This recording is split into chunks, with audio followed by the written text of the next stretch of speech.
नमस्कार, good morning, सुप्रभात। मैं प्रमिला हॉस्पिटल से डॉक्टर अजरा रजा शाजी आज एक बहुत इम्पोर्टेंट विषय पे चर्चा करूंगी। मेरा विषय है मेंटल हेल्थ के कॉजल फैक्टर के रूप में socio cultural context. Socio cultural factor जिसकी वजह से मेंटल हेल्थ होता है, क्या ऑकरेंस है। रिसेंटली मैं एक आर्टिकल पढ़ रही थी एपिडेमियोलॉजिकल सर्वे पे इंडियन कंटेक्स्ट में, तो मैंने देखा कि बहुत सारे डिसऑर्डर्स जो हैं उसमें जेंडर का इशू है, जिसमें कि विमेन को ज्यादा होता है, महिलाओं को ज्यादा होता है। तो उसका कारण क्या है? उसका व्यक्तिगत कारण से बढ़ के या सिचुएशन परिस्थिति के अलावा जो हमारी जो सामाजिक सोशियो इकोनॉमिकल फैक्टर है, जो पैटर्न है, वो बहुत हद तक इसको प्रभावित करता है।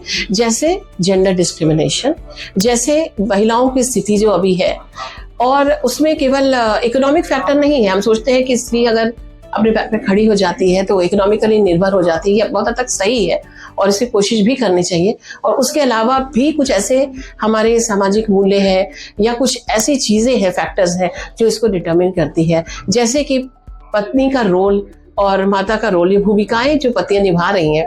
जैसे रिसेंटली एक केस हुआ था जहाँ पे एक लड़की प्रिपेयर कर रही है अपने को एग्जाम्स के लिए, आईएएस एग्जाम की तैयारी कर रही है और घर की जिम्मेदारियां भी हैं, ससुराल में रह रही है, लेकिन उसे ये उम्मीद की जाती है कि वो तीनों टाइम खाना भी बनाए और आईएएस पीसीएस की तैयारी भी करे, दोनों साथ साथ करें। तो वो इतनी कन्फ्लिक्ट में थी कि उसने खुद को सेल्फ हार्म करने की कोशिश की।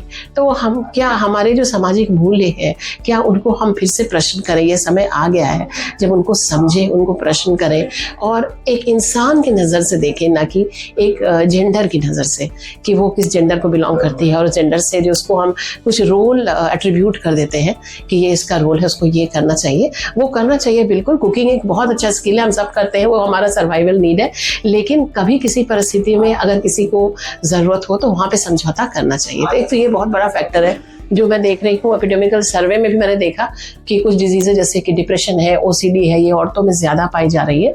और उसके अलावा जो दूसरे सब डिसऑर्डर्स हैं जैसे एंग्जाइटी है और वो सब चीज़ें हैं, ड्रग्स एडिक्शन है और वो मेल में ज़्यादा है।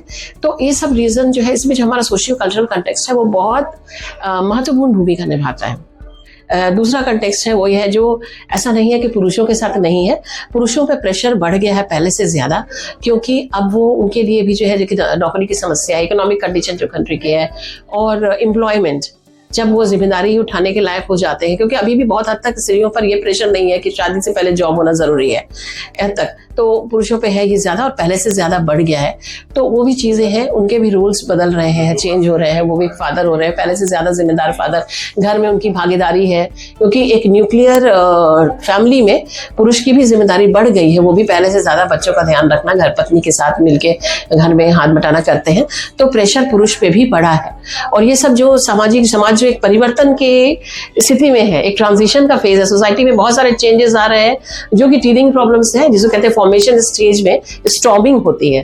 तो सोसाइटी उस ट्रांजिशन के स्टेज से है जहां पुरुषों की भी भूमिकाओं में चेंज आ रहा है और स्त्रियों की भी भूमिकाओं में चेंज आ रहा है।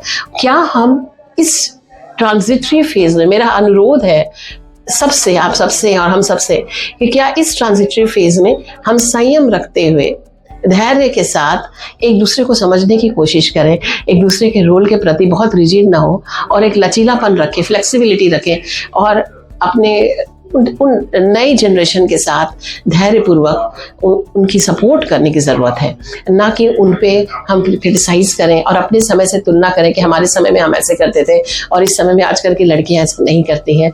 तो ये करेंगे, अगर प्रेम और इज्जत देंगे तो हमें भी प्रेम और इज्जत मिलेगी। क्या हम ऐसा कर सकते हैं? हम इस जगह खड़े हैं, इससे यही हमारी महत्ता है। बड़प्पन इसलिए नहीं है कि हम उम्र में बड़े हैं, बड़प्पन ये दर्शाता है कि हमारा दिल कितना खुला हुआ है, हम कितना माफ़ करते हैं, हम कितना दूसरों को उनकी कमियों के साथ स्वीकार करते हैं। धन्यवाद।